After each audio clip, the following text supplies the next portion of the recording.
now we know it's streaming, but to verify that, we can go back here and it will show up here. So we're live stream. So starting, boom, we're now live streaming. Now the part I don't know is, do we have sound? So we could go. Testing.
Test, test, test.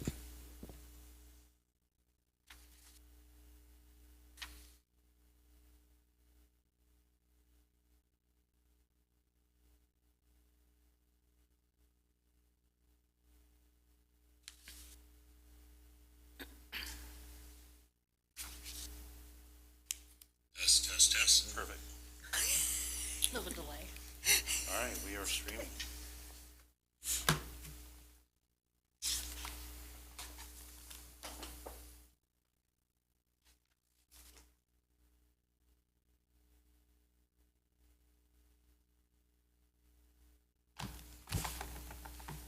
Alderwoman, you're all set.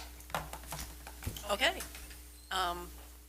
It's the Administration Committee meeting, City of Harvard, and we'll call this meeting to order at 6:30 p.m. And we have quorum present. All 4 alder people are here. And yeah, so our first item is public comments. So is there anybody who has something to address that's not on the agenda? Sarah? You're the public. Okay, thank you. And that would move us on to budget amendments. So Deb. Okay, thank you. So you should have a list of the amendments in front of you. And these are basically some housekeeping items to clean up before the end of the fiscal year, just to make sure some things are allocated correctly. Each one of them has an explanation. I can go through each of them just so it's a little more clear. If you remember on the first one, when we discussed the upcoming budget, there was some drastic differences in the salary expense lines between Public Works and the the Utility Maintenance Department. And that was because I had them allocated in one place and the previous administrator in another. So our signals were kind of crossed on that. Sat down with Jim Krukenberg for this upcoming year, got them all straightened out. In the meantime, you'll see that by the end of this year, these are going to be off almost exact. So we would like to reduce the expenses in Public Works salaries by 110, 200, and throw that into maintenance salaries, 110, 200, because that's where they're actually been paid out of all year. Okay. Any questions on that one? Okay. There was a transposition error in the police department expense line item between radio maintenance and equipment maintenance. That was an original keying error on the hard copy budget that was used to put the, when the previous administrator put it into the actual ledger. So that's just basically changing that up because those 2 items were reversed. So nothing really. The maintenance expense is what it is for equipment, it is what it is for radio, they were just entered wrong. So reducing radio maintenance by 9,000 and decreasing equipment maintenance by $9,000. In 2022, January 2022, for the 2023 budget, there was a pre-approved purchase of a new truck for parks. This was allocated in one place and taken out of another, and that was basically due to the fact that once we actually paid for the truck and got everything in order, Dave was on his way out, and we weren't quite sure where we put it or where we should take it from, so it was purchased, and we're at the point now where we need to correct it. So and actually, as in addition to that, we have two funds. We have our park fund, which runs out of our general checking account, and then we have our park savings account fund, which is a different checking account. It was paid from one and then moved to the other, so that's where your transfer in line item change comes. We had to increase that by $28,898, and then we had to increase expenses for the park fund by the $25,898. It was never included in the original budget because of the I believe it was because of the crossover of the fiscal years, because we had to order it in one and pay for it in the other, so all of that had to be adjusted as well. And then why is it 3,000 difference between the two? Because when they ordered it, from the time it was approved as a two-wheel drive, but by the time they ordered it, they could only get a four-wheel drive, so we had to cough up another $3,000 for that. There's no longer a two-wheel drive available. Yeah. Right. Gotcha. Lucky it was only $3,000. Yeah, it was. Yeah, I thought that was a pretty good deal. So, Yeah, usually a four-wheel drive upgrade is significantly more expensive Yes. than $3,000. Okay, and so then the fourth one is for the motor fuel fund, and this is to adjust for the initial savings planned for the Air Street streetscape, if they were going to be available. That was per Dave. We had to move offset overage for the Mary Deer sidewalks. That came in higher than expected due to inflation and the overall engineering expenses. So basically, Dave budgeted quite high in miscellaneous, hoping that we could use some of that for something else. We ended up over in the other two line items. So basically what I'd like to do is decrease miscellaneous by $202,000 to offset these two accounts so that they're not reported in the audit as being over. Because it's just basically, the same projects were budgeted out of three different expenses and we didn't use it out of the miscellaneous expense. It's a posting, right? Posting thing. Does that make sense? Mm-hmm. Yeah, it Okay. does. Thank you. Okay, the fifth one is to include the land expansion loan principal and interest. For some reason, the original principal payment and interest payment expenses weren't calculated correctly at the beginning of last year's budget. The expenses themselves did not increase. I think it was just an addition error in that there was more loan payments and more interest expense payments this year than we actually calculated for. So we have to increase both of those in order for that to balance. So principal payment by $40,889.35 and expense payment by $18,874.15. And this is for the Harvard State land expansion loan that we got and then refinanced just last year. So our original loan was several years ago, and then it ballooned and we refinanced. It was like 2017, 2018, something in that period. Yes. And then the final one is Alderman Haderlein. This hopefully will make the Economic Development Fund look a little clearer. We had discussed that, how that was so odd looking at the budget hearing, and that was because we created this fund mid-budget cycle. We had never budgeted for it at the beginning. We didn't know we were going to use it. So the original transfer in for revenue was $172,050.74, and then we got some additional funding for that later when I believe a CD came due with the old Economic Development Corporation. They transferred that to us, and so that also went into the fund. So that would increase the initial balance by $25,000. And then at the end of the fiscal year, as far as the payments to Mr. Eldridge that we did not budget for, the auditors will adjust that, and that should look more in line. Thank you. And those are all I have. There are a few others, but I'm not going to do those myself. I'm going to have those done through audit adjustments just because I'm not sure a budget amendment's the appropriate way to clean all that up, so. But these can be done before the end of the year. Any questions? So this will all be reflected in what we vote on at the end of the month? Yes, we'll vote on it at the council meeting, and then I'll still have a few days to enter them into the system as amendments. It'll regenerate the budget report at the end of the month, and these will all show in balance. And then when we close out the fiscal year on the 30th of April and start May 1, that'll start at 0, but the auditors will see these at the end of the fiscal as balanced. When are we going to get a copy of that before the meeting? I mean, how much time do we have to look at it before the meeting?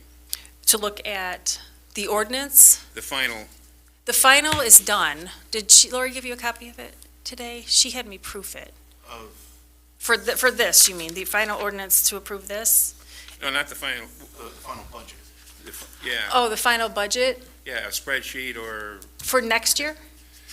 Yeah, for the 23-24 budget. That's, well, we're waiting on a couple of things and then, but that'll be next week.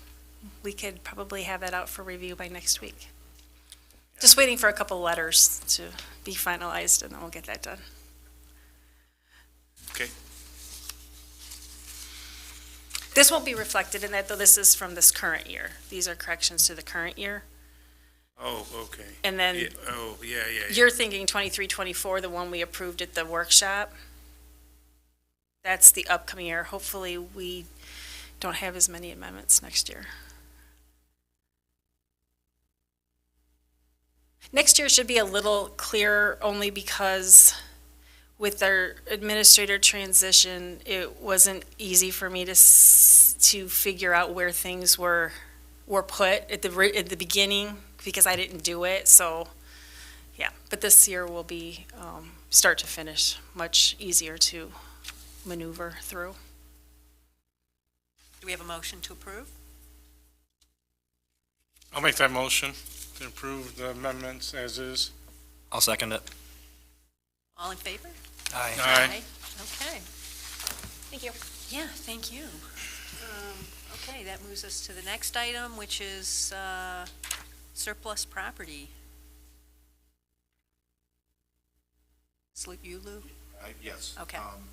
So we've got, all right, there we go. So one of the things, as you know, we're trying to do is as we find items that we can surplus out, either for auction or for destruction, we try to bring them up sooner rather than let them sit and wait. One of the things, you'll see 4 items here. There are keyboards, mouse, a calculator, and a keyboard/mouse. These are essentially done with their usefulness. And so we have a pending e-recycle coming up this weekend that we'd like to take it out there. Likewise, we have some folding chairs. I believe Daryl came through with those numbers that we could sell off. And same with some wooden balloon cutouts. The balloon cutouts are from the Balloon Festival that we can sell off. Is there a motion to approve? I'll motion to approve the surplus sale and e-recycle. I'll second. Thank you. All in favor? Aye. Opposed? Okay, thank you. And the big one here, ordinance to allocate funds from the non-home rule municipal sales tax. Yay. Which, yes, as you all know, passed. This ordinance is to set the allocation in compliance with the way the ballot measure was written. The only thing I'd like to point out is that the way the original ballot measure was written was that it had to be vague, general enough, according to the AG standards. And so it simply said public infrastructure. Now, because it said that, we had to draft the ordinance accordingly. And I did check, we can't do another ordinance because it was brought up in between. we can't do another ordinance that kind of trumps this ordinance, because what it does then, it causes us to be out of compliance. So I was hoping to have it ready by today, but right now TJ is still drafting it. It's a resolution that will accompany this in front of council that will specify that it will be for streets, road and sidewalk improvements. Well, I noticed that there's it looks like a line where, whereas the mayor and city council of the city of Harvard desire to limit how the mayor and city council would spend any sum money raised from such taxes, commonly known as home. So I think that,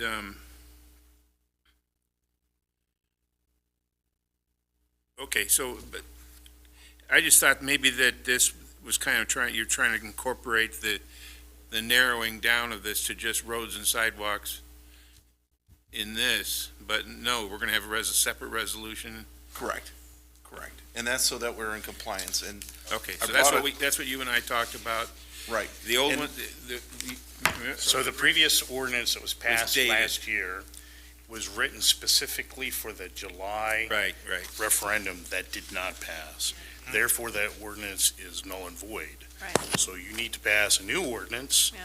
And Yeah. because of the way the question was written, in order to create the additional limitation that you want, we will also present you with a resolution simultaneous with this for you to approve as city council. And that will be ready for the city council. Yes. Correct. I was hoping it'd be ready for today, so the administration committee couldn't vote on it because it wasn't in your packets. I mean, I would advise you not to vote on it because you didn't have time to look at it. But you could at least see what's going to be brought in front of the council meeting. And just for clarity, the ordinance was 2022-124, and that was to set the actual language for the ballot. And it said this, the actual language was shall the corporate authorities of the city of Harvard be authorized to levy a municipal sales tax at a rate of 1% of eligible sales for expenditures on public infrastructure. And that's where the catch is, because it is very broad. But it's the only way we to could get that, a non-home rule can do it. We had to use their language. Correct. And so the ordinance has to reflect Correct. okay. So, But the resolution is the council making a resolution to say, this is our intent. correct. Okay. And say 10 years from now, did I catch that right? Someone else that tries to change that resolution can't that way, or can they? That's not true, Alderman. Any law can be changed at any time if the authority body wants to change it. That's why elections are important. So, But, yeah. but it We'll be would still. counting on you, man. So hypothetically, in that scenario, just, and it's more for everyone who's listening as our growing followers, yes, they could change the resolution, but they couldn't use it for anything other than public infrastructure, because that is what the ballot measure was for. But they could change it from that to water mains or stuff like that. They could, yes. They could. That is a possibility. But as long as I'm here and Deb's here and How the long? mayor's still running, And you're here, there'll Matt? be enough people inside to advise the council or whoever's doing that not to do that. Okay. That's part of what our jobs are. Okay. Motion to approve the ordinance? I make that motion. Thank you, Charlie. Just to clarify, Yes. you're approving recommendation to the city council Yes, to approve the ordinance. yes, to advance the ordinance. I'll second Charlie's motion. Thank you. All in favor? Aye. Aye. Opposed? Okay. We've got an We ordinance. will see the resolution though at the It'll be in your packets. city the council council. meeting, Yes. so, Okay. so we will be able to vote on both Correct. at that point. Okay, all right. Cool. All right, next, I'll see if we've got our candidate here. I turned this off, so for him, I just need to turn it back on, right? And then it'll pick up his voice. can just leave it on. As long as it's green, right? It's green. It's green, but it was just off, but now it's on. Thank you. You know me in electronics, I'm sure. Messed up. I have a love-hate relationship with them myself. Take care, guys. Thank you. Bye.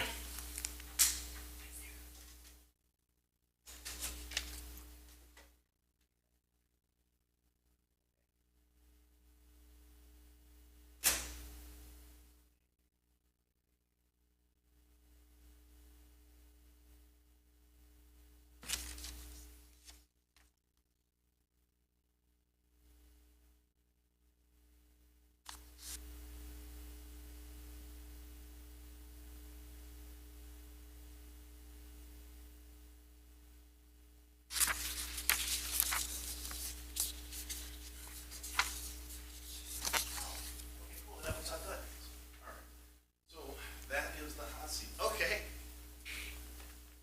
Hello, everyone. Hello. Hey, Mayor. Hi, John, how are you? Good, how are you, sir? Good. Deb warmed it up for you.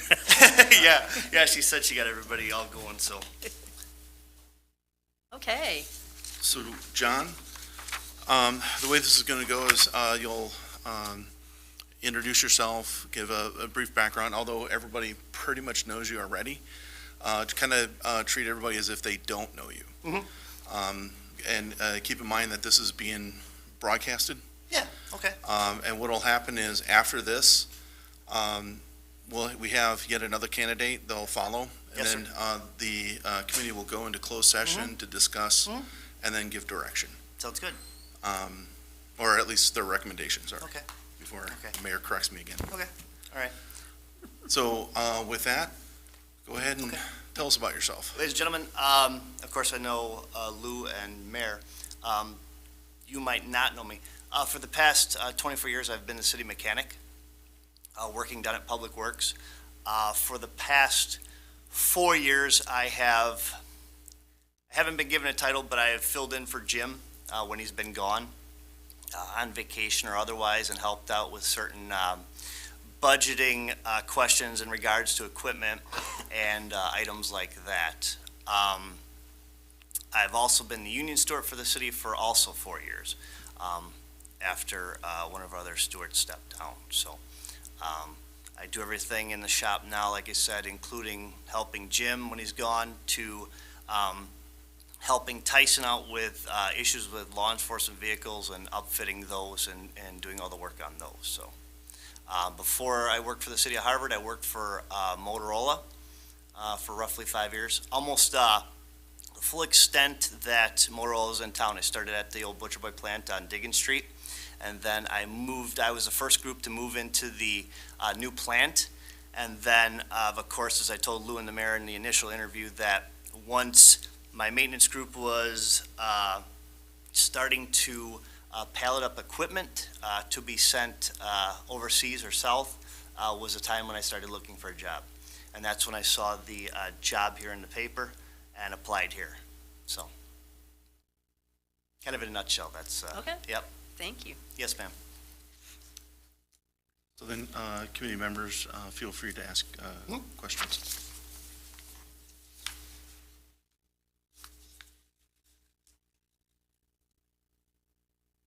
So, John, why are you interested in the superintendent position? Well, honestly, I think for the past 20-something years, once I started in the Public Works Department or Municipal Department, I started doing a lot of research or visiting a lot of other Public Works departments to see how they functioned, what they did that might have been different. Initially started as me visiting law enforcement departments, looking at equipment and to see how that equipment was utilized in our department or what they might have been doing differently on vehicles to make them more efficient, or maybe an idea I could have brought into the police department or otherwise for the vehicles. And honestly, I never thought I'd be sitting here doing this. Because the fact is, I've always been very content being the mechanic with the city of Harvard. Once I got involved in helping out Jim and kind of stepping in and doing his job, I got a little more comfortable doing it, and with delegation of jobs and working with crews out on the streets, I felt that I think that I was able to do the job if I was allowed to. Thank you. When you say you are doing Jim's job, kind of explain that. I mean, it was, sometimes just filling in, you just, you're sitting by the phone or, waiting for an emergency to come up, but was it more than that, or? Yeah, I actually, I didn't necessarily sit in the office. I actually was still doing my job as a mechanic, answering the phones, checking messages, checking emails for locates, forwarding jobs to guys if something needed to be changed up. We get a water main break, calling in emergency locates for those, organizing the crews together to go work on those. Yes, I did. And then I also helped out Jim when it come budget time. We would go over at least the vehicle side of it, what helped him think of ideas or things that we could bring to the table for the budget for the Public Works Department. Did you handle citizen complaints and? I've been yelled at before. Well, Actually, we all have. yeah, no, that was an interesting thing. Actually, I was down in front of Sister Donuts when they were replacing a section of main. It was a winter that was really harsh. We had a gentleman that was out in our group that was out because of health issues. We had another gentleman retired. I actually worked every day from, I believe it was Thanksgiving to sometime after New Year's because it was such a brutal winter. I had to deal with certain citizens. This lady was getting rather mad at why we were bleeding out the water out of this main on 14, and it was obviously to chlorinate the line to make it so that it was able to drink. Anyways, she proceeded to tell me that I was wasting water, we were wasting water, and I wasn't even up there working on the main. I was jetting a sewer that they were working on a lift station there, and I was doing it. But anyways, got to the point where finally I got her to relatively understand what I was getting at. I don't necessarily think she really understood it, but she wasn't yelling at me anymore. Especially when I told her it was a health issue, not just us dumping water on the road. So, yeah.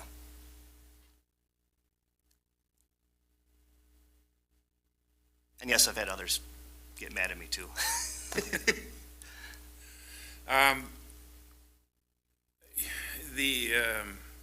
This is where the GIS The pavers and GIS, yes. is going to go. I assume Lou talked to you about that and so Yes, on. yes.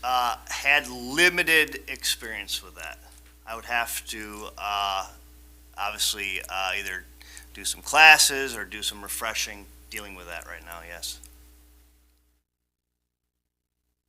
John, maybe help the committee understand some of the steps you've taken to better educate yourself in your current position and the things that you've done to help you be more efficient at your job.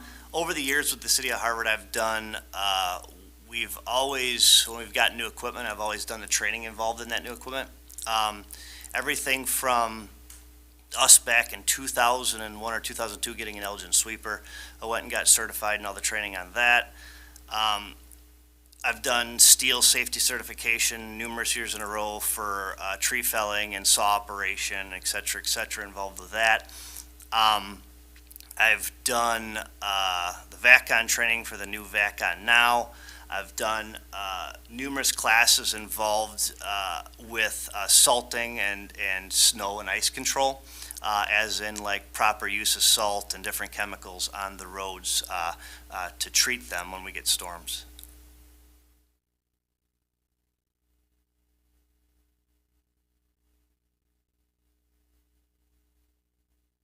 So one of the questions that we had, and I'm going to just repeat it, was that you're applying and you've already been working with that group. How do you so they've seen you actually everyday basis, buddies and so on. How do you plan to assert that supervisory role, knowing that just, if you become the super just a week earlier, you were out hanging out with them? Yep, no, I totally understand where the question's coming from. Unfortunately, in this case, guys, some people aren't going to be happy with me. That's about the plainest way I can put it. Working for the city for 20-something years, working in back, and especially if you've ever been down to the city garage and know where the shop is, I have a pretty good view of the whole entire shop. So I've been able to see over the years what needs to be addressed. And there are some things that we need to address. Not necessarily Jim has done a bad job of doing that, but I think things could definitely be improved upon. And unfortunately, part of the group is probably not going to be very, very happy with me because of that. John, could you give us an example of an improvement that you would see? Honestly, If you were in charge. Yes, ma'am. The biggest one I see is that I believe that, in my theory, that if you don't give employees enough jobs during the day and keep them busy, that leads to problems. An example I'll give you. Years ago, I always thought this is interesting, and this is a superintendent before Krukenberg or Jim. This was the other Jim. Milk days. We know exactly what needs to be done during milk days, okay? Every day, what he would do Monday through Friday, he would put on there what needs to be done. Lists and lists and lists of everything. And he'd tell these guys, okay, get started on Monday, work your ways down, break up in groups, work your ways down the list. Monday, Tuesday, Wednesday, Thursday. There's always enough to keep guys busy during that week. Right now, I think with bee boxes, coal patching, water main work,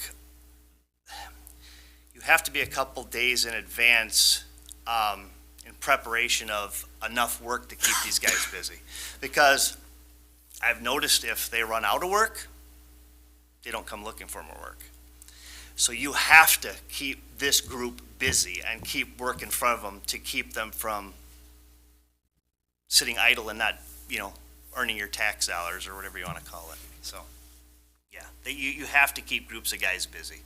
And like I said, laying more out on the table for them or giving them more in the morning, or maybe having an agenda for the whole week and having more than they are going to accomplish. But at least in this case, there's enough so they're not screwing around. So just to rephrase in a simple terms, you're suggesting a different type of scheduling for. Yeah, I think a little bit. I mean, Jim's did a good job of delegating work to everybody. But I think sometimes, there could be more put on the table for them to do. Like I said, end of the day, they might not get it done, but at least they're busy from 7 to 3:30. They're not getting something done and not coming back looking for more work, which leads to problems if they're not busy enough. What kind of project management software does the department use, if any? I think they use any at all. Are you familiar with any? No, sir.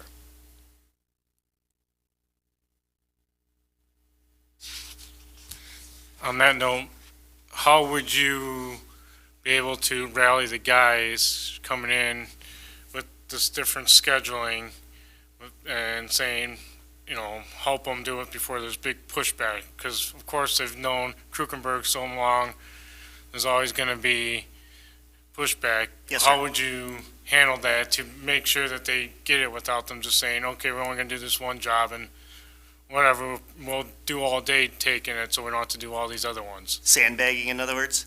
Yeah. Yeah, no, I think a big one to do is, I have said this to Lou and the mayor, and regardless of who gets the job, it's a good suggestion to whoever comes in here and takes the job, whether it be me or somebody else.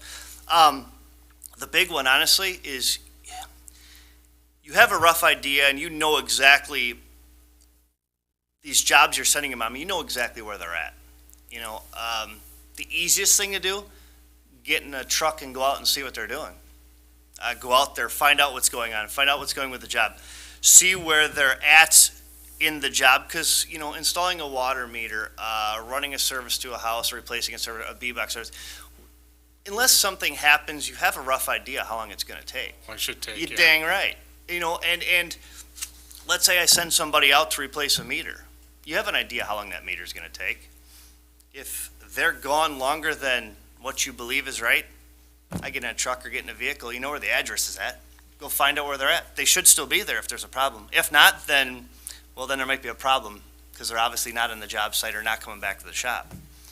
It's kind of simple, you know? And yeah, you're right, you know, talking about Rallium, no, I think the biggest thing is, yeah, just going out and making sure they're doing what they're doing efficiently. And sometimes, you know, you have to look at, too, the number of guys you put on a job. Because you put too many guys on a job, then there's always somebody not working or somebody not pulling their load or whatever else. You put too few of them on the job, then there's guys that are overexerting themselves, and of course, the job's not going to be done in a certain time frame. So it's kind of a double-edged sword in that aspect, so. To what extent, I'm just curious, do the union contracts play into that? Well, as a steward, I can tell you honestly, the only issue that I've ever dealt with, luckily we have had zero grievances since I've been against the city since I've been the steward. The only thing you got to worry about that is, of course, and I would probably be my own worst enemy in this aspect, but, you know, between 7 and 3:30 I can work. You know, I can get out of the office, I can help the guys out, I can do whatever. Of course, overtime hours, that's a little different situation, because then the union goes, well, wait a second, are you taking away from somebody else that might be here on overtime, et cetera, et cetera, et cetera. But as long as all the guys are in, then I can still work. Yeah, it's just, and that's, you know, you're asking the question of how the union would play into it, that's how they would play into it. Yeah. Okay, so it's mostly overtime Yes, yep, issues? yep. Okay, not work conditions or Right. number of people on a Right, crew? right. Okay, And the other interesting too is, you know, if Jim were coming to work now, nobody would have an issue with it. It was certain individuals we had in the past that are no longer here were the ones that, before my time as steward, that brought it up and filed grievances against that. So, yeah, so that kind of played something into that too, so. Yep. You've got a lot of your experiences being hands-on, Yes, sir. which Yep. is a good thing, not a bad thing. So I'm not getting at that being a Yeah. bad thing. In my experience, I've been around auto shops for Yes, sir. many, many, many years from an administrative or management type setup. So I have an idea of what you do or what you'd be Yes, sir. doing. And one of the things that's kind of a struggle for the hands-on mechanic guys is being able to step back and take their hands off. You know, it's like the old artist adage is an artist knows when to put the brush down. And Yeah. sometimes it's hard for the mechanic to not jump in and constantly be hands-on.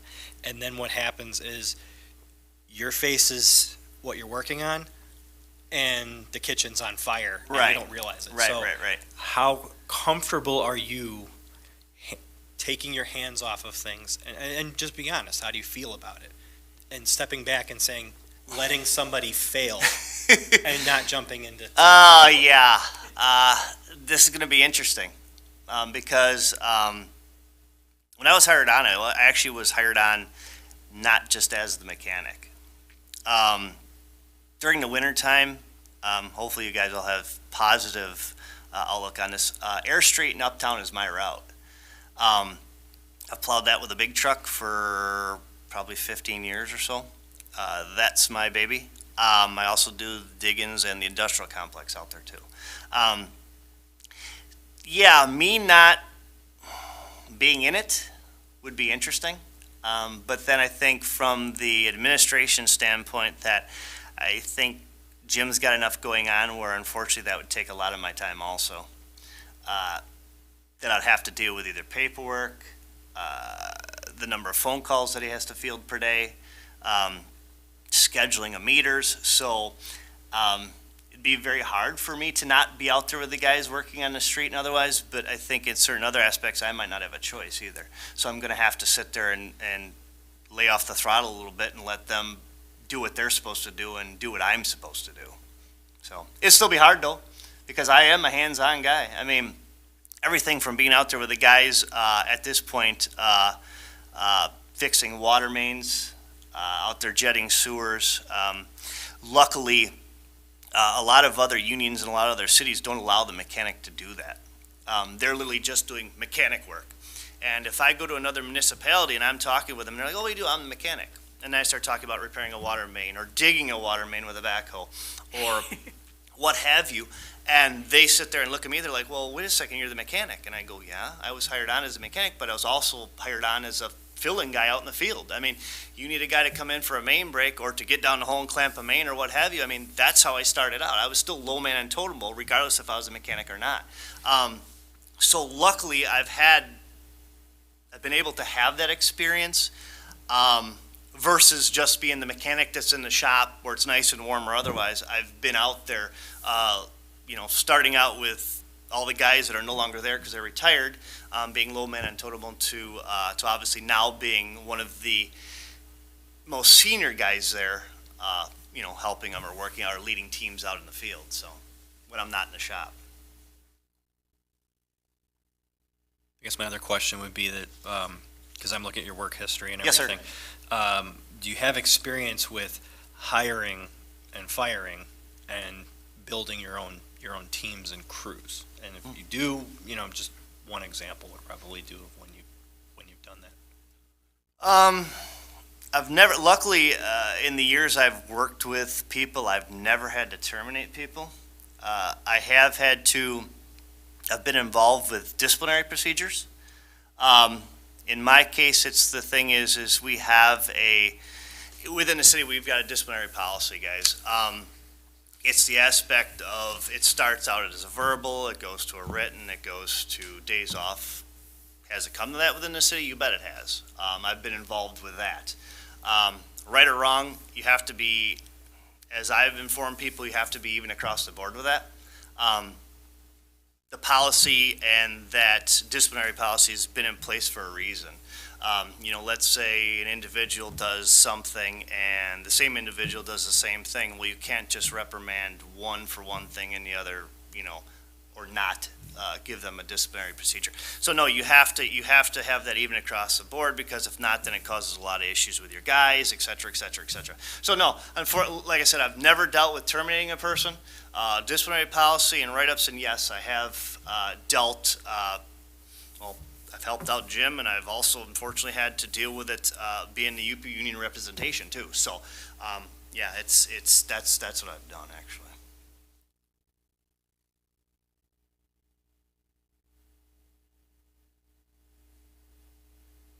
So I'm just curious, because I just noticed that you've been through the county snow and ice management. Yes, ma'am. So do you have any thoughts on the beet juice application? I was talking to Lou and the mayor about this in our initial interview, and of course Lou is not new to the elements, but what we are doing here.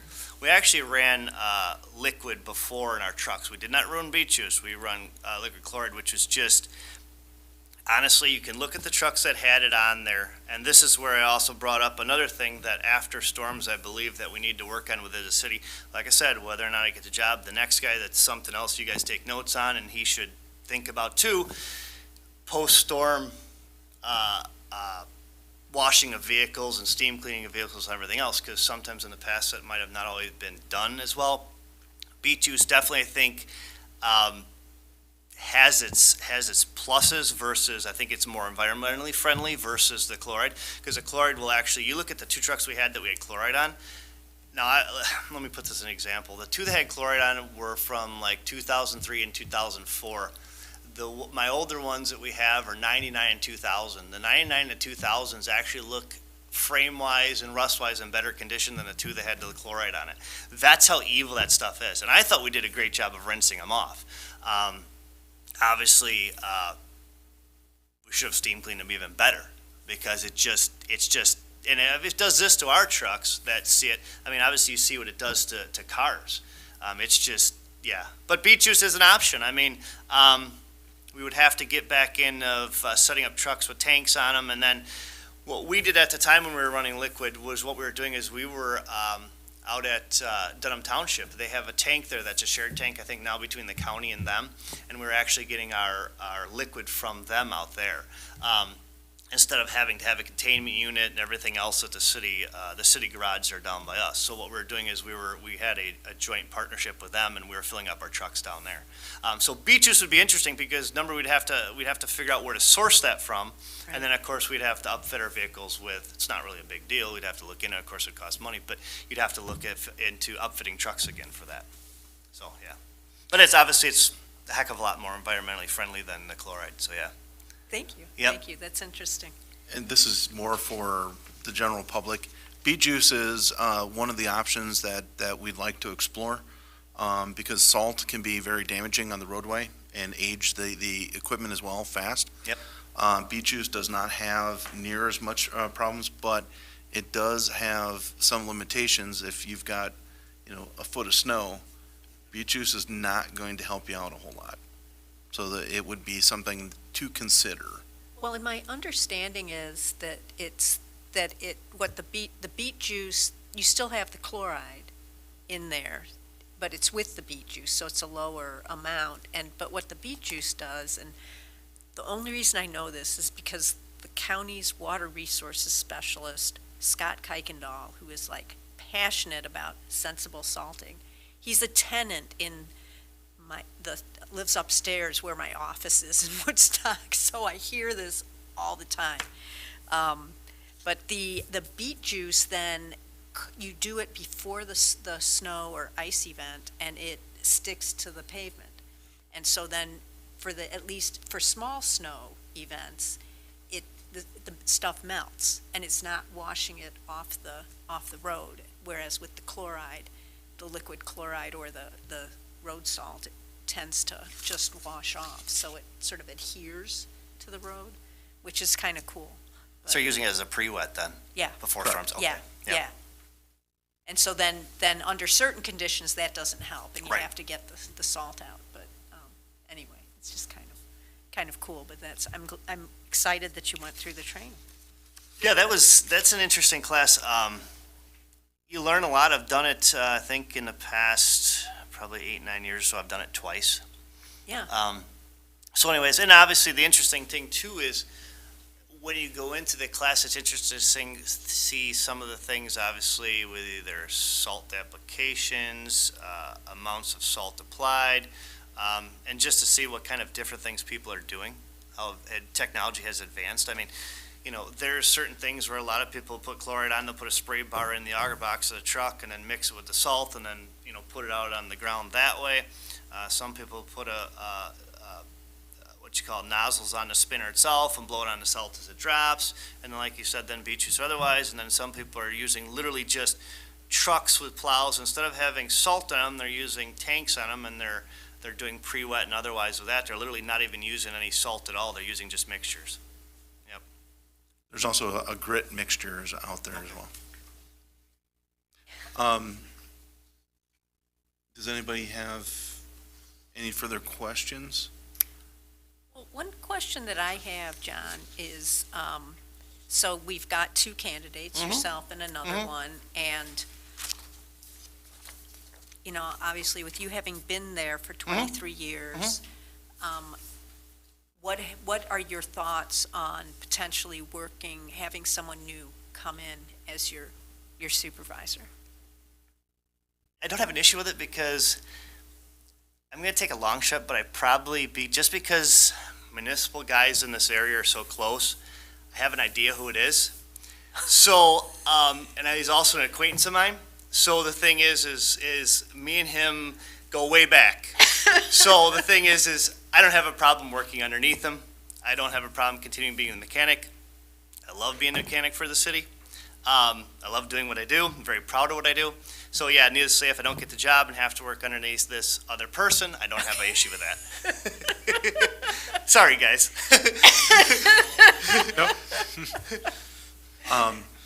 If there are no other questions, I'd like to give John a chance to ask some questions Yes. of the committee.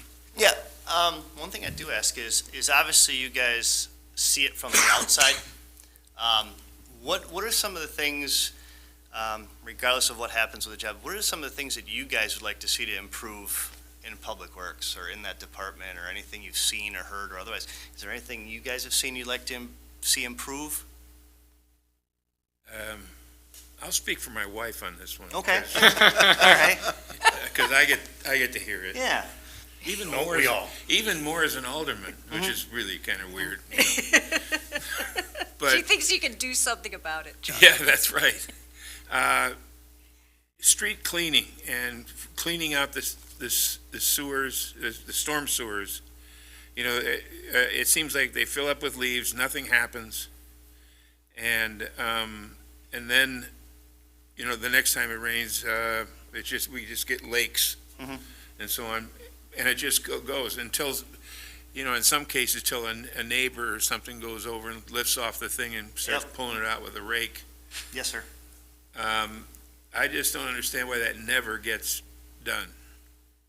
A lot of cities actually have a maintenance schedule for that. We do have a VACCON now that you guys know that is very efficient in cleaning those out and taking care of that. That would have to be something that would be put in place. It's no different than, you know, there's a schedule in place that we go out and some of our problem sewers, we go out and jet those. Just so that we're not getting either blockage, backing up in that sewer, phone calls after hours. Other cities, they do the same thing with storm drains. They either break them up into wards, break them into what have you, and having guys go out and on a, I wouldn't call it a regular basis, but have a schedule where they go out and take care of the storm drains in a ward, you know, first through whatever, we can get it done. Yeah, they do that in a lot of other cities, just so that problem doesn't happen. Or, you know, unfortunately, due to manpower, we also have a sweeper, which that has something to do with it too. I haven't seen that sweeper in a long time. Yes. Yep. And, you know, it kind of goes along with what we're trying to do with the maintenance of the roads and prevention and preservation. I'll get at you. Preservation, because that can't be good for the roads when all that water sits and then seeps down and then freezes. So it just seems like something that we should be doing more of. Honestly, there probably should be a guy in it all the time. You know, we used to have that when we had other, I wouldn't say more manpower, but, you know, when we had other, more guys or otherwise, we had a guy that was in it all summer long. And that's what he did, is he usually was our oldest guy there. You know, I don't want to say it was a retirement type job. Most senior. Yes, Most exactly. And he was our operator, and that's what he did all summer long, was he operated the sweeper all summer long. Which, like you said, helps prevent leaves building up, going in the drain, and then backing up and everything else. I will note that it takes about 6 weeks for the sweeper to go through the entire city, Yeah. running 5 days a week for a full day. So running continuously through the summer means every street got done maybe 2 times, 3 times max. Yep. During the summer. That's better than zero. I think right now the Public Works is doing a once through the city in the summer. And then certain areas like Air Street, I think, get more often. The biggest issue is manpower, because it really, you have to pull a guy and dedicate them to do nothing but street cleaning. And that makes it a little problematic when you need to have a crew of more than one person doing some of the work that requires 2 people for safety. So you eliminate a crew by putting someone in the truck continuously. And I'll just add one other thing to consider too, is you have to be prepared that, although like running the street sweeper more, it will help cut down on some of the maintenance on the roads. You're also putting more hours on that street sweeper. And as you're probably very familiar, they're not cheap. So it's one of those where as we develop more like the equipment reserve plan and so on, we're anticipating that those issues are already funded, but we're not there yet. A lot of moving parts. It is. Yeah, a lot of hours and a lot of moving parts, yeah. I know that the question wasn't asked directly to me, but one of the things I would like to see out of that department is something you've already touched on is more projects getting done, the better use of what little equipment we do have, and more preventative. Yeah. More preventative will help, like exercising the valves, exercising the hydrants. Those all help. Same as rotating the tires makes the tires go longer, kind of thing. Yep. Yeah, the thing is too is, valves, B-boxes, if those aren't exercised or those aren't worked with for periods of time, and let's say somebody had an emergency, you had a frozen pipe in your house or something like that, and you come out there and that B-box doesn't work, or the main breaks and we have that valve that doesn't turn, that can become a major issue. I mean, if we can't turn that B-box off, or we can't isolate an area in town with that valve, then of course you're taking it out even further, another block here, another block there to shut it down. Or like I said, you have a frozen pipe in your house and that B-box doesn't shut down, then I'm out there racing to dig down to it to shut it off, or hoping it's got to shut off, because if it doesn't shut off there, then I got to go out to the main and I got to dig down to the main and I got to shut the corp off the main to get the water off at your house. So yeah, like Lou says, exercising valves. I know there's a list of B-boxes that, still need to be replaced. So you could get into that during the summertime. When you have time to send a crew out and work on a list or work on B-boxes that need to be replaced or otherwise. So yeah, like Lou said, that's one of those things, preventive maintenance type thing that, needs obviously constantly being addressed also, so. I think for me, one of the things that I'd like to see a little bit more out of Public Works is, and we've kind of been talking about this a bit, and more, and it's kind of a big thing for all of us, is transparency. And one of the things I'd like to see is more ownership, for me, more ownership within the departments to communicate publicly through their supers what they're working on. Now, it doesn't necessarily mean that you go to the public and you're like, hey, we're going to be replacing this B-box and this B-box. But maybe like, hey, for the next 6 weeks, we're going to be doing street sweeping, or we've got these programs that we're going to be doing during the summer, just more of like an idea of what you do. Because I think that if there's a little bit more communication to the public on the programs that you guys are going to be doing, it helps them know that you are working. Because the other side of it is that a lot of what you do isn't visually seen by the public, because you're either plowing in the middle of the night and people are asleep, or you're fixing a water main in the middle of the day or on a weekend and people aren't obviously out watching you. So if they know the programs and the work you're doing, I think that they'll feel like they'll know that their tax dollars are being spent wisely. So I'd like to see whoever's coming in be a little bit more forward with that communication to the public, just basic stuff like, hey, your Public Works is doing this for you, so attaboy kind of thing. Oh yeah, understandable. It's like the old theory, how many of us have heard, what are my tax dollars doing, or what are they going towards? Oh yeah, totally understand, because the more educated a citizen is on what's going on or what their tax dollars are going for or what the departments are doing, obviously the less time you're going to have people complaining saying, where are my tax dollars going? Without a doubt, you're correct, 100%. And just so everyone's aware, one of the questions that was asked was, how comfortable are you with public speaking?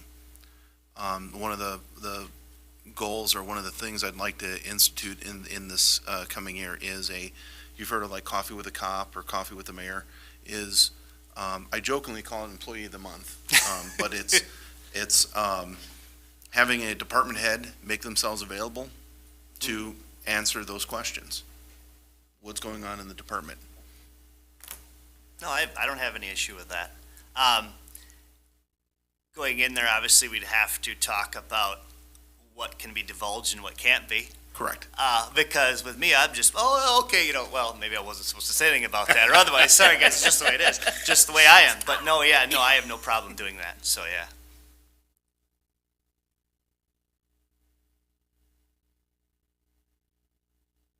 I think those are my two main ones as well that Charlie and Dan talked about. Okay.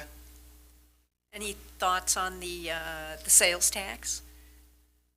Well, yeah, and obviously, this is, I'm assuming the one you're talking about for road improvement? Yes. Yeah, no, as the mayor and Lou have discussed with me before, a lot of our roads need work.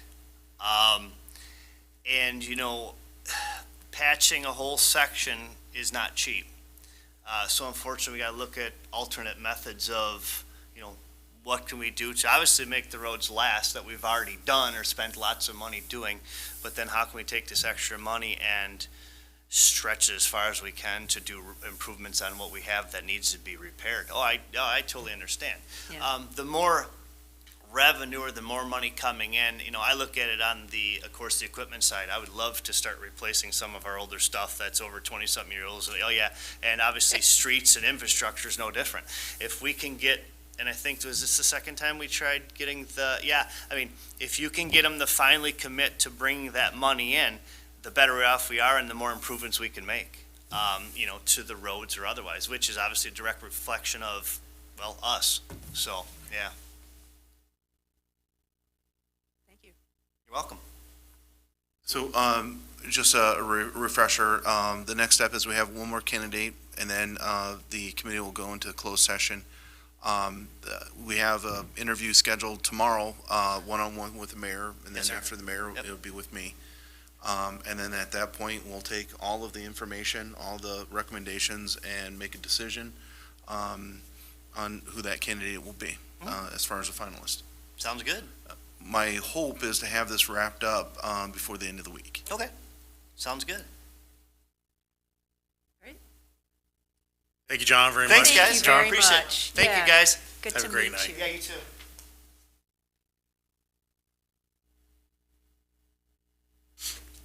I did see they were dealing with the same issue, right there by the viaduct again today. Actually, they're looking at replacing, that's where we're looking at replacing that line.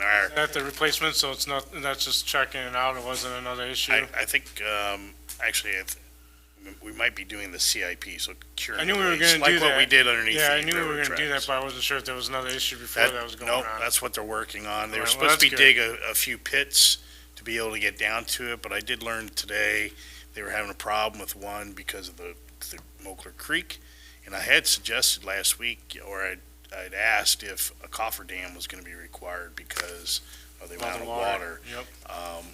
And it sounds like they were digging down and there was a lot of water, so I don't know I think the next step they're gonna try and do is, because we have some more TV that needs to be done, we have another day's worth of TVing, and we're gonna Okay. try and allocate an hour or two to be able to go through that line, because apparently they think there's a 45 or something underneath the creek, and they just want to be able to run the camera through to see. Yeah, of course there is. Yeah. There's probably two.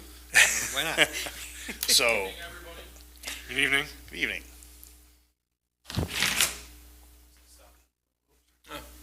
Hi, Charlie Gorman. Rob, been a long time since I've seen you. Hi, Good to see Rob. you again. Lou, just got you. Rob. Hey, Rob. It's true, though, they are friends, because Jim, Dan? they're out there throwing jokes. John and I go way back.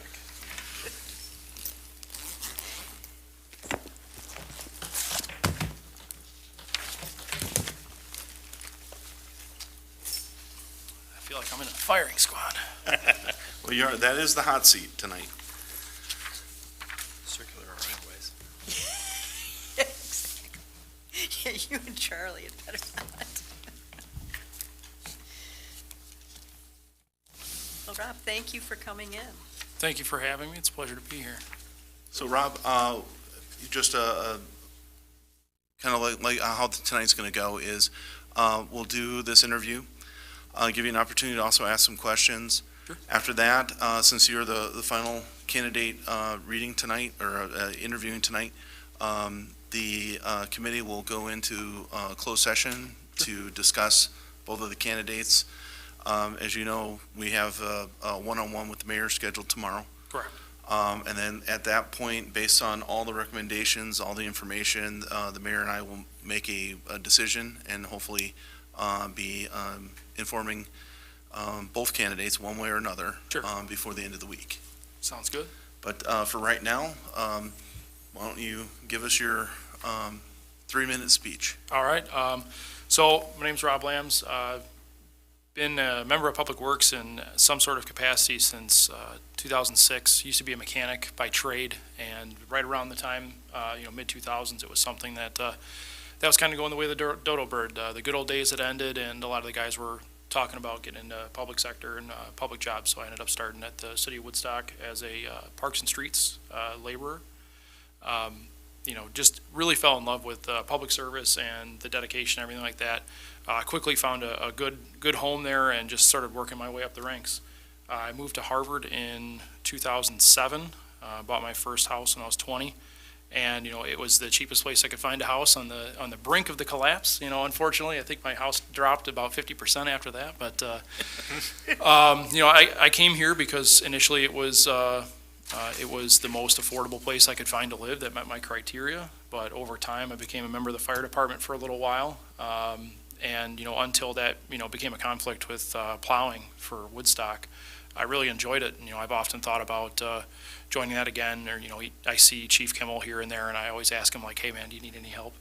But through Woodstock, I became a fleet technician, then a fleet foreman, then a fleet superintendent, then a streets and fleet superintendent, and then right before my departure, I was a fleet and facilities or internal services superintendent. I saw the opportunity to go to Marengo, another young, hungry community, sort of on the precipice of change, and jumped over there to become their public works director, and I've been there for the past year. Whether you ask me on what day, my tenure in the city of Marengo has either been the longest year or the shortest year of my life. Just depends on when you catch me. So I came into a lot of challenges, had a failing well when I came in. Our backup well was failing shortly thereafter. I've had to let go of 2 employees, including my utility superintendent. I've dealt with a lot of organizational change and discipline and making sure that everybody is doing what they're supposed to be. They are Local 700. So I've been in communication with Gus Aremus, who's their business agent, and have a history of union talks, negotiations, and being a part of the bargaining unit and on both sides of the table. So it's been real nice to do that and just have honest conversations, and most things go off without a hitch. Document.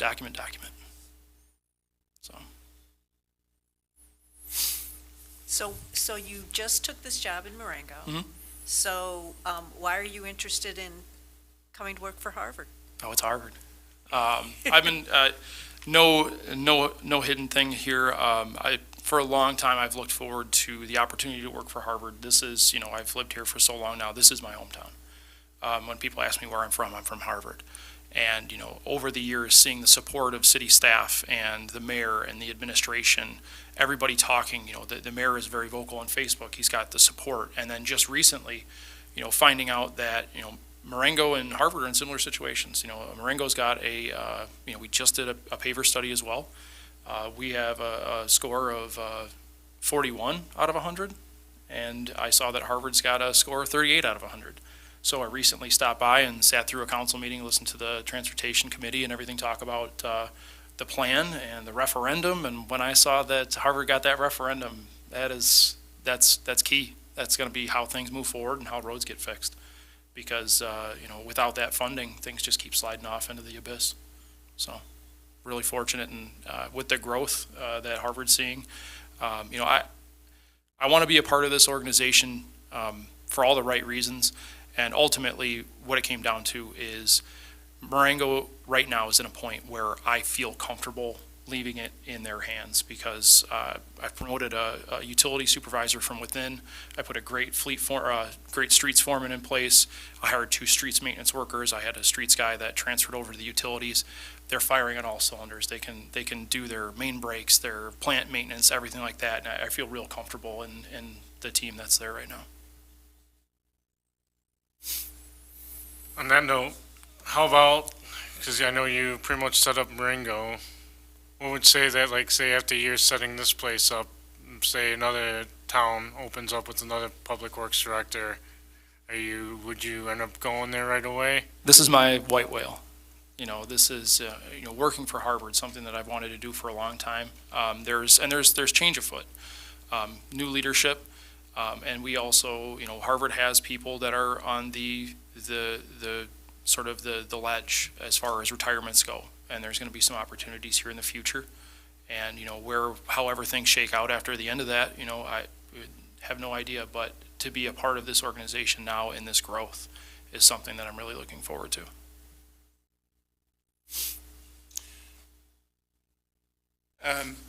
You say that Marengo had the paver study done? Mhm. Where they get the same grant, the CMAP Yes. grant? And how involved in that were you? The paver study happened before my time, so that happened in fall of '21, and I came in April of '22. So one of the challenges that we've had was there were so many things in transition that were dropped off that we're trying to figure out ways to be creative. So Marengo had a lot of equipment that a small community like that just doesn't, we can't run.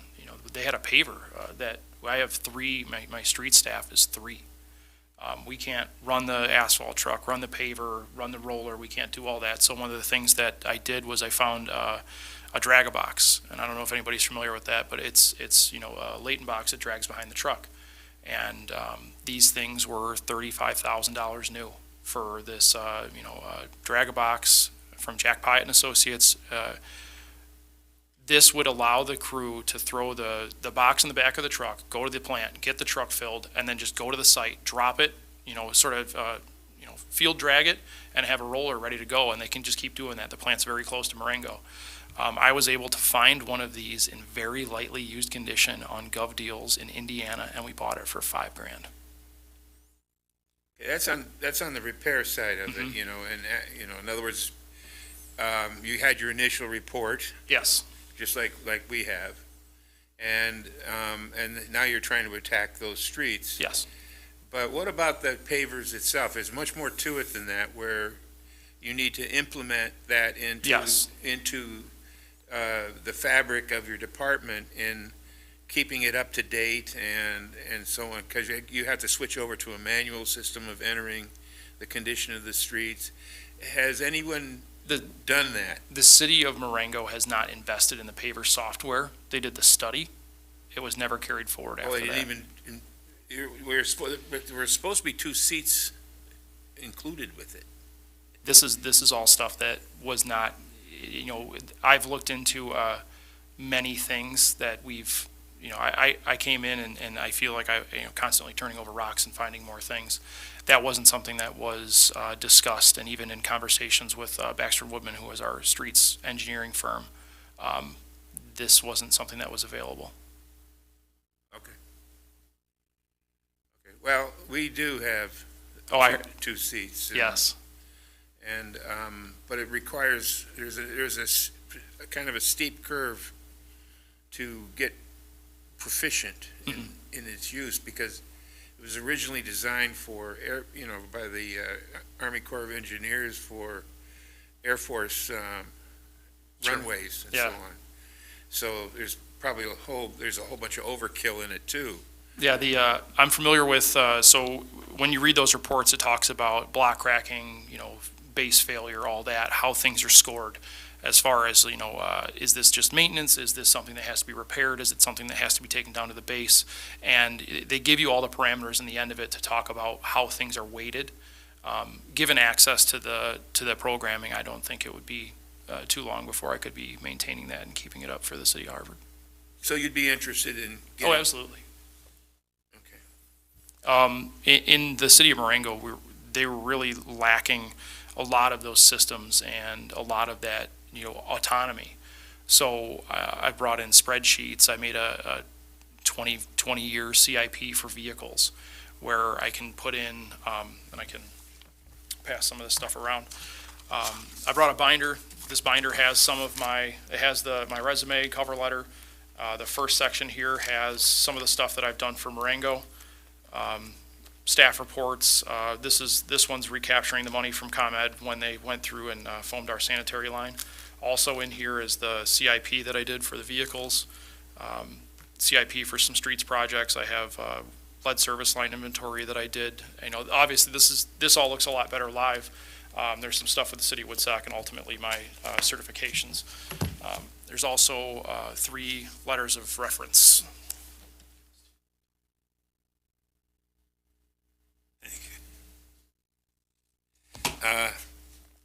The paver system, once you get into it, looks fairly intuitive. It's just a matter of knowing what you're plugging in because it's going to act like a spreadsheet. So formulas and how things are weighted is something that's going to have to be paid attention to.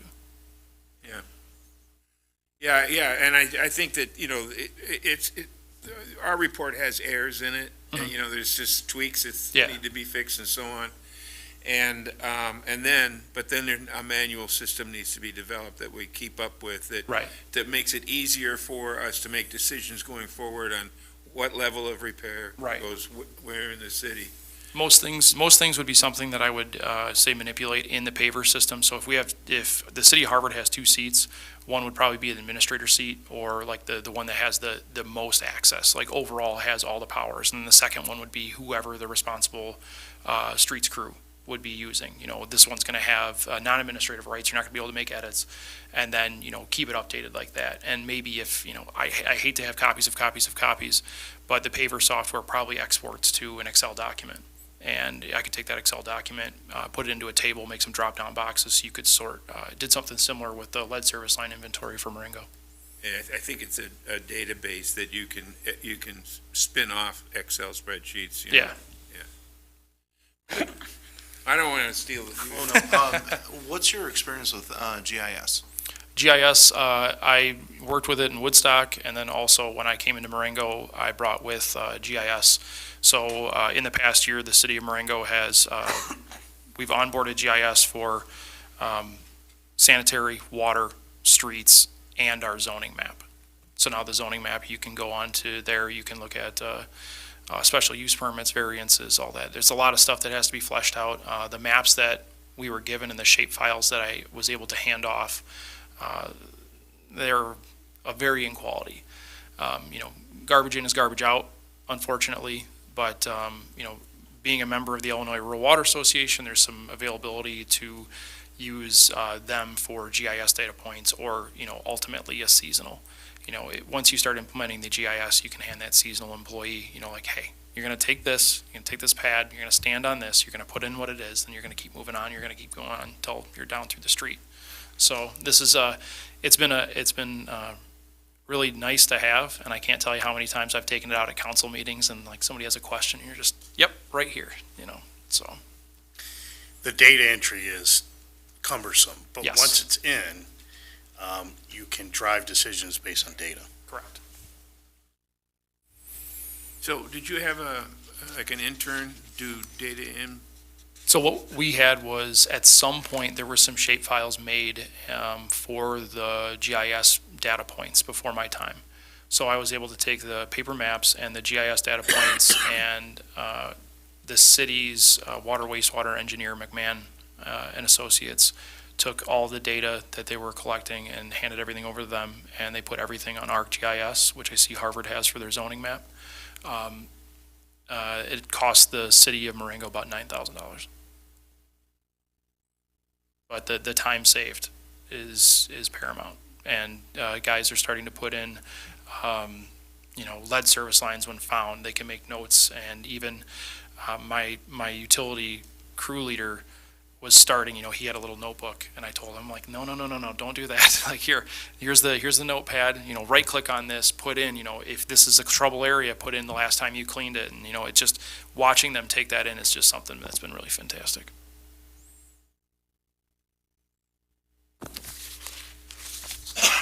I'm going to ask a question. How comfortable are you about embracing new technologies? I think I know the answer to this, but one of the things that we've been trying to accomplish within the city is updating our a lot of our manual processes Yeah. and finding ways to streamline our processes using new tools that we've never utilized before that will allow us to be more streamlined and more efficient. Yeah. So maybe you could share some thoughts on that. Technology is great, especially for small communities. Staffing is a challenge, workflow is a challenge, so anytime you can use technology to your advantage is great.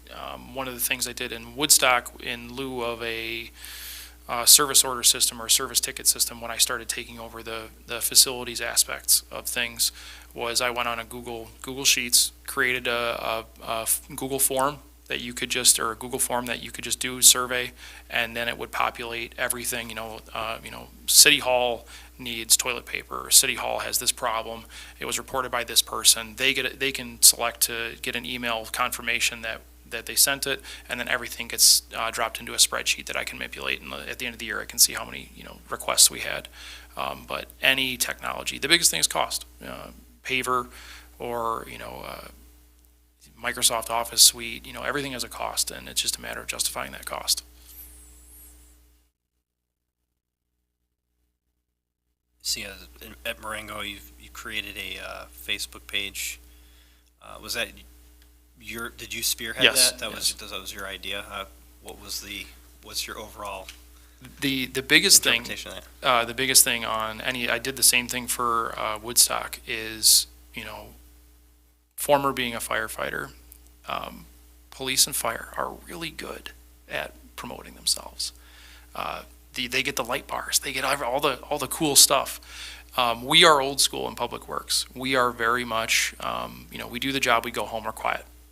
But that becomes a problem because if the public doesn't know that the infrastructure is failing, that the mains are failing, that you're trying, that you're meeting these challenges, when you come to the table and ask for money, they're going to go, I don't know about this. It sounds like you guys are making a money grab. So ultimately, it's for public education to get people aware of that stuff. But it's certainly a way to have fun with it too. I've been interacting with Marengo PD and Lake County, McHenry County, DOT, IDOT, and just having an avenue out there. And a lot of times I've had residents that will make comments. I had to move up. We had this special storm pickup, and in Marengo they don't have a chipper. So it was like, well, we could do a special pickup now, 2 months early, and then we end up doing this again in early summer, late spring, or we can cut it in half and say we're going to do one in a month and just educate people. And I had complaints. Some people reached out on Facebook and said, this is just going to sit out there for a month. And I said, listen, I have a streets department is 3 people. We have all this stuff to take care of. It is financially, fiscally irresponsible to do this twice, because we have all this other stuff that we have to get caught up on. And once people get educated, it was a great tool that, I didn't even know that, and even getting my streets foreman on the same page, he had a guy reach out and said, you guys messed up my right of way and all that. And he explained, this is what we have going on. This is where you're on the list. And then the resident's reply was, holy heck, man. Do you need me to do anything? Do you want me to go to a council meeting? And it's all about education, because people don't understand until they realize that, that tax bill is not all the city. You're getting a deal for the plowing and the street repairs and all that. But that's all about the public education. So the city of Woodstock had a Facebook page, a YouTube channel for posting videos of vehicle sales and equipment sales, and I'd send stuff all over the place, Florida, California. City of Marengo has a Facebook page as well as Canva. So I can use Canva, which is an editing software, Photoshop, and it'll do Facebook posts, backgrounds, business cards, all this stuff. But I just signed up for it using a non-for-profit for government, and they gave us a free premium Canva account, so I use that to make my watermarks and do all the fancy stuff that I do on those Facebook posts. There's humor in those too, so.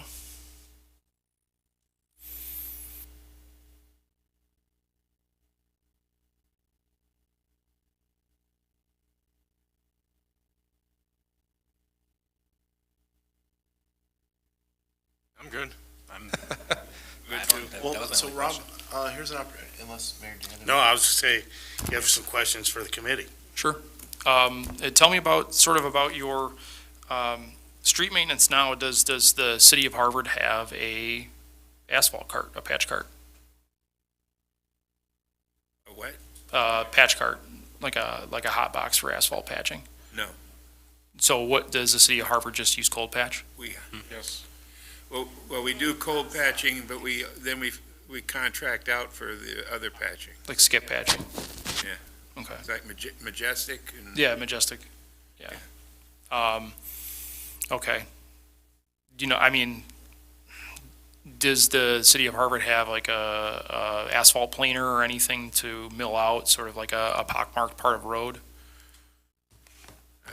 No, the city does, the only thing that the city and Public Works does for roads is cold patch. Okay. All other services are outsourced. Okay. All right.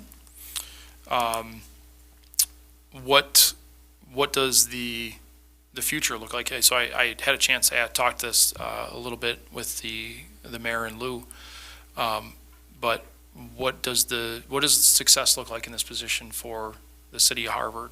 What are you looking to accomplish by filling this role? Gold-covered streets. I was gonna say pristine, so I like his idea. Gold covered. It might be slick.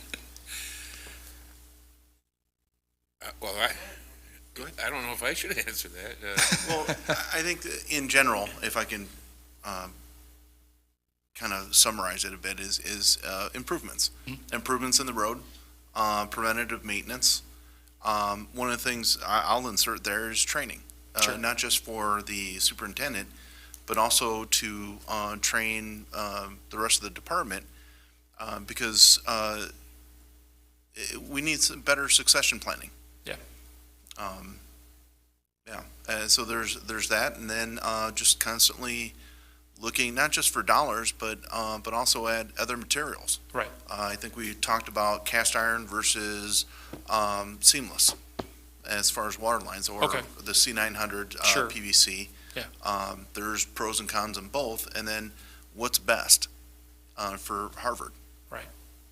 I think that C900 PVC is doing pretty well. There's a lot of it out there, but then again, that's going to be the next. Lead was the revolutionary material at one point in time. It was the answer to everybody's problems.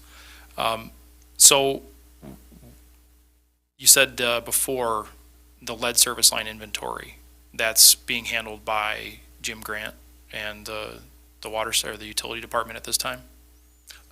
Yeah, Jim. Both Jims are kind of handling it, but Okay. Jim Grant's taking more of the lead. Okay.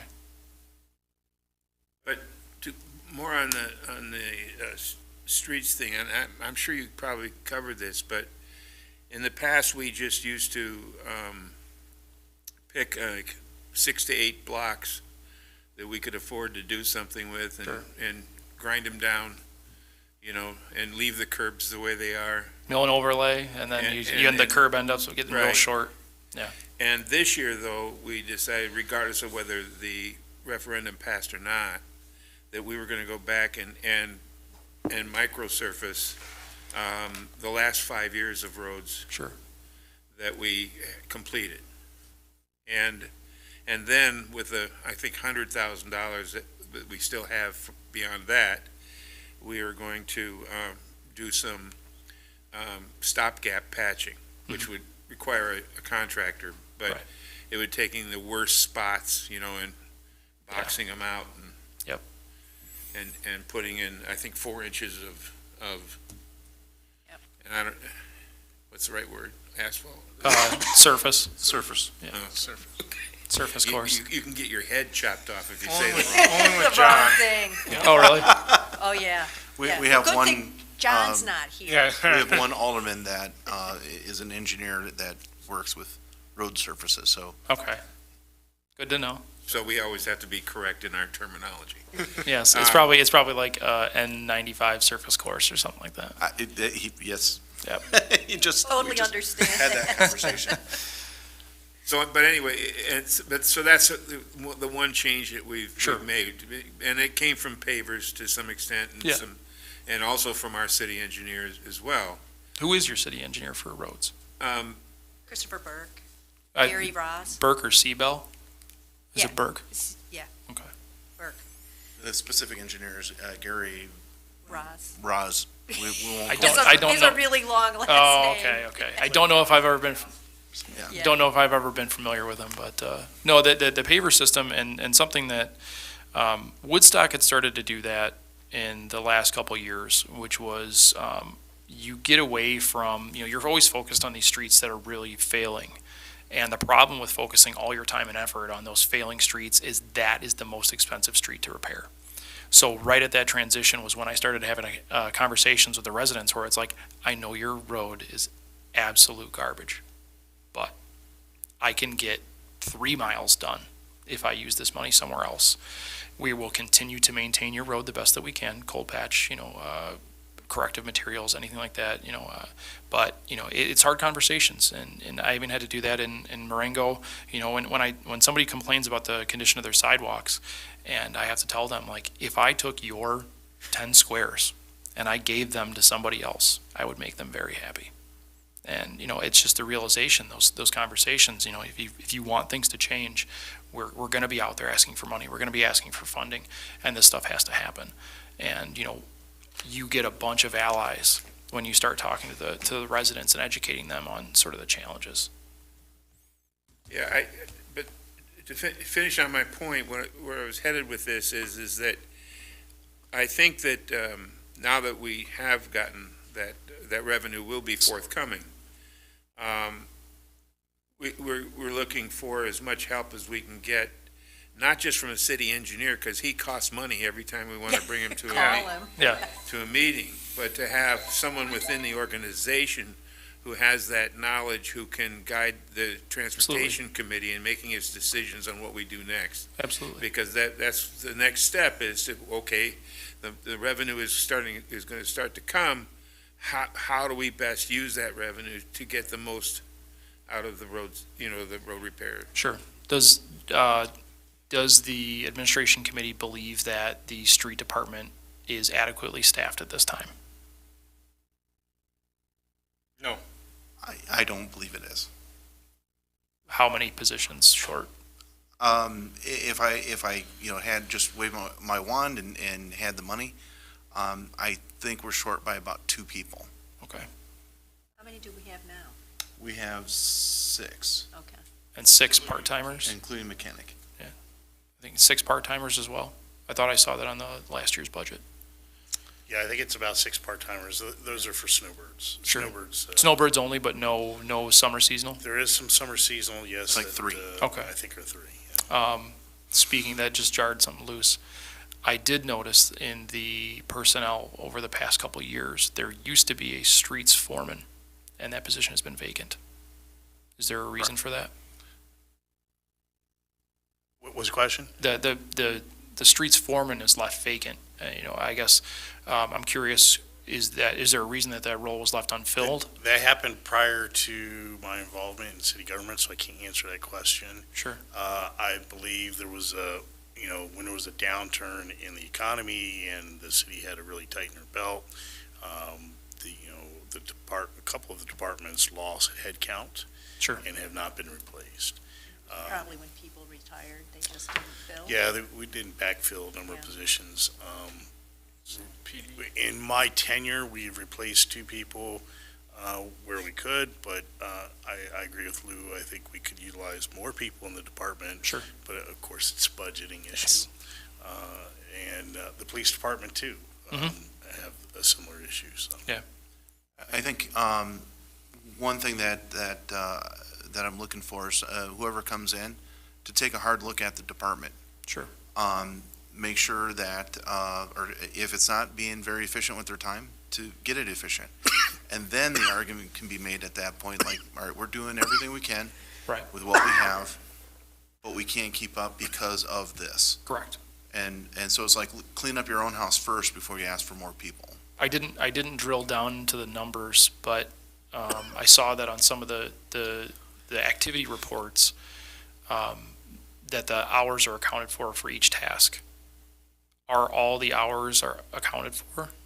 I mean, if the city of Harvard is tracking hours, are all those hours accounted for? Or do we end up with a deficit of, well, we only have 70% of what they say we did. And we had, if somebody's working 2,080 hours a year, and at the end of the year, if you have 6 people working 2,080 hours a year, at the end of the year, does it all add up to 2,080? I didn't crack those numbers when I was looking at the budgets. Yeah, I don't have an answer for that one. I don't know that off the top of my head, Okay. Rob, sorry. No, that's just a curiosity. Interesting question. Yeah, we just see it, monthly, Right. you have the report. Yeah, I don't think we've seen an aggregate Don't, number. yeah. Okay. Timesheets, is that just paper? I believe so, yes. Okay. All right. Any thoughts in the future of going to like a digital time clock to make activity tracking a little easier? I think it's an opportunity for the new superintendent to consider. Sure. All right. More tools in the toolbox. Well, and that's part of what this individual will do too, is not just on the labor side, it's also is like making sure that we have pavers running properly, and is there other software, like an asset management software, or if it's something that we can purchase as a module to what we already have. Sure.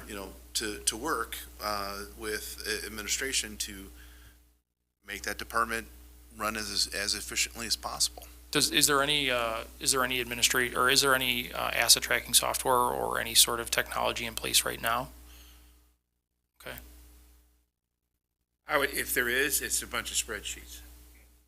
I mean, spreadsheets are, Yeah, but you know what I mean? Yeah. Somebody, they came up with something to Like track it. A And list. yeah. They have like inventory lists, yes. Yeah. But as far as like calculating useful life and replacement value. Sure.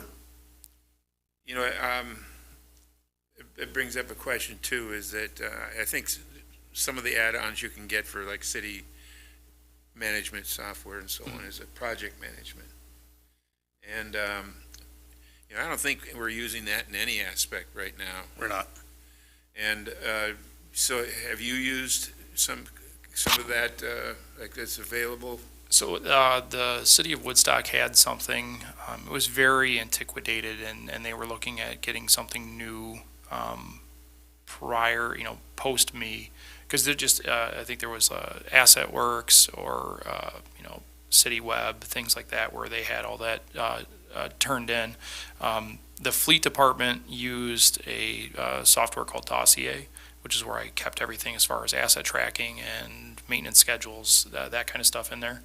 But even then, to drill down into some of the details of some of that stuff, it was, I think when I would talk to Dossier about it, because the numbers, there really wasn't an audience for those numbers, so we ended up using Dossier sort of like, it was like having the entire Microsoft Office suite and using spell check.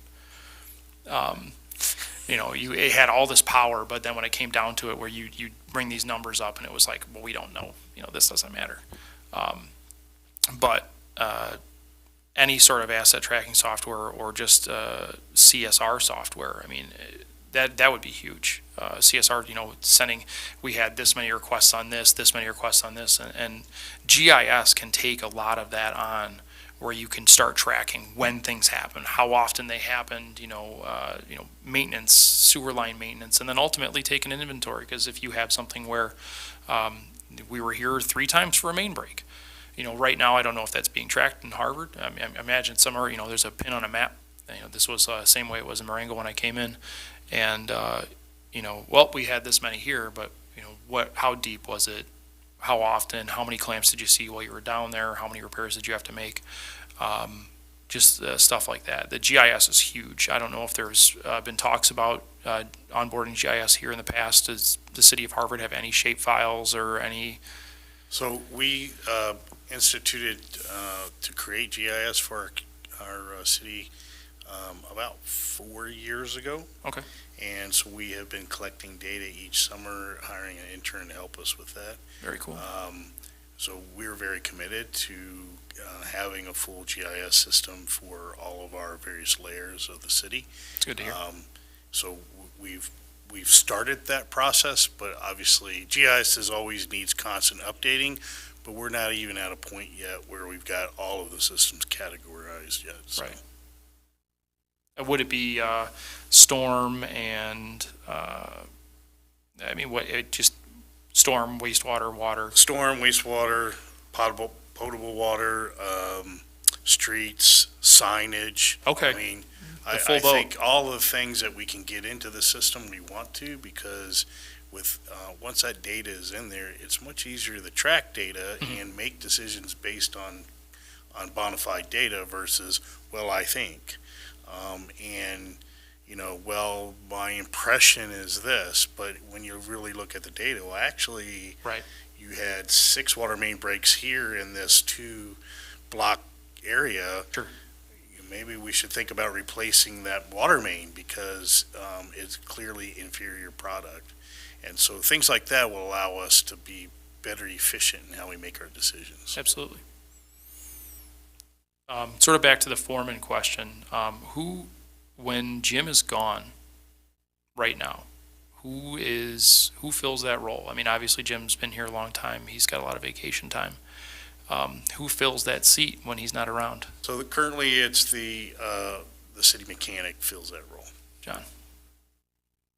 Good. Attaboy, John. Nope. Oh. Is it over? Are we Somebody's done? got to move. Motion is second. Well, and We're all sleeping. the other thing is, I'm sorry. the other part to it is that whoever comes in this role, Jim has offered to make himself available to Absolutely. share what he knows. Oh, it's good info. How long is he? When's End of his the month. last day? April 30th? 28th, sorry, Oh, okay. 28th. All right. No, I mean, I could go on and on. Realistically, it'd be more of what questions you have. I think I've learned a lot here. All the stuff that I've accomplished. I was a leader in a public works at a very young age, becoming a foreman and managing 2 guys that were older than me, and then taking over the street department, which had, there was a guy in the street department that had been there longer than I had been alive. And managing him, one of the best moments in my career, in my tenure in public works, was having my 35-year veteran walk up to me. His name was Wolfie, because all the guys get nicknames in public works. But he came up to me and he said, "You know what? I've seen a lot. I've been through a lot in my tenure here. Supervisors, superintendents, other foremen, and one of the last things he did, I was there when he retired, was he said, I've never enjoyed working for somebody so much as I did working for you. And coming from him, that meant the world. So, when somebody like that retires, working in Fleet for a long time, having close relationships with the police department, when Wolfie retired, I got the police department to give him a parade around the square, lights and sirens. We put the sign out for him, say congratulations on your retirement, and then we had the entire public works staff. Right as you come into the square, we had trucks, his truck that he plowed with for years, and everybody was there, and it was a great moment. And doing stuff like that is really what makes the staff feel appreciated, and and keeps them around. So it's just a team environment, and making sure that the culture is there, the organization is there, and that things are trucking along.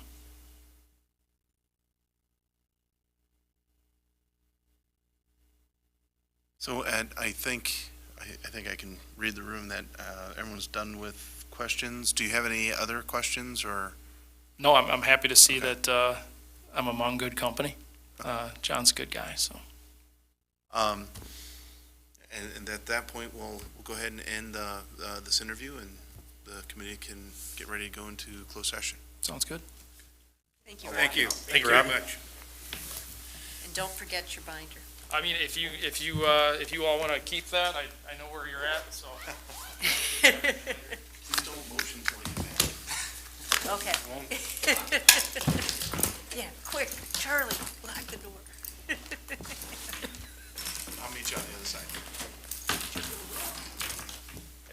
good night. Pleasure talking. Thank you, Rob. Good night, Rob. Have a good night. I need a motion to go into. You gotta wait till. You just Till Lou said, comes back. Yeah, I'm we sorry. close it while he's out there, you can't come in. That would be kind of fun. Sorry. We don't have nobody to give direction to. Oh, the mayor could tell him afterwards.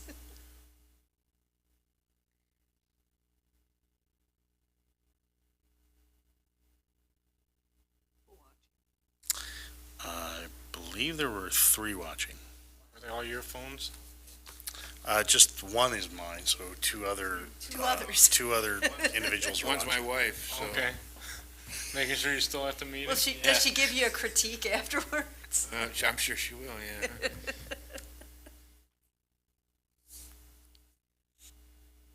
Well, guaranteed my husband is not watching.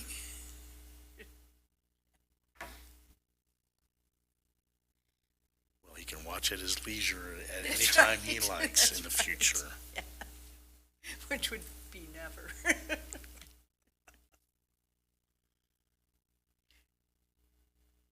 I think he's allergic to meetings. Even if it's just watching it on screen. The number of meetings I attend is a lot.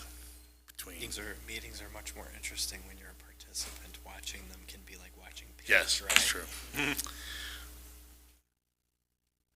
We need a motion to go into closed session with,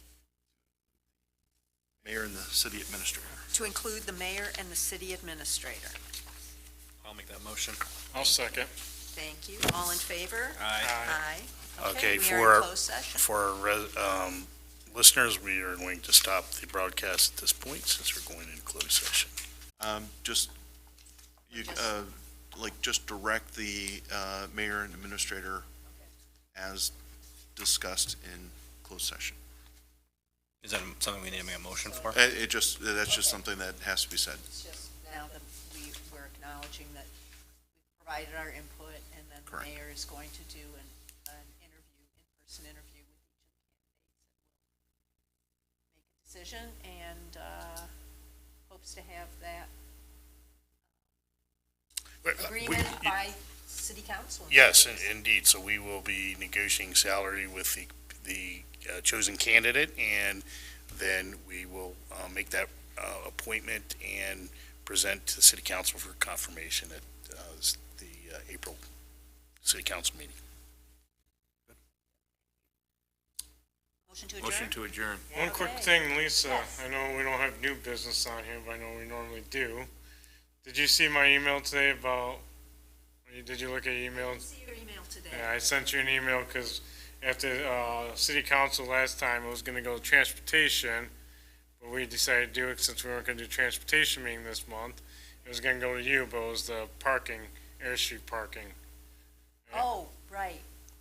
So we definitely need that on next Next month. And I'll, if I can answer that Yeah. for you. So because we originally were potentially having 3 candidates until our final round of interviews, I asked. No, I understand fine because it's Okay. going to be a long meeting. I'm just saying, make sure next month. Next month. Yeah, it'll be there, and Yeah. the tree ordinance will also be on it. Yeah. And we'll talk to Orrin between now and the next committee meeting and about the Front Street. So there's a motion on the floor. Yes. And To second. adjourn. Yeah, we had a second. Do we have, who second? Charlie motion, second. And second. Yes. Yes. All in favor?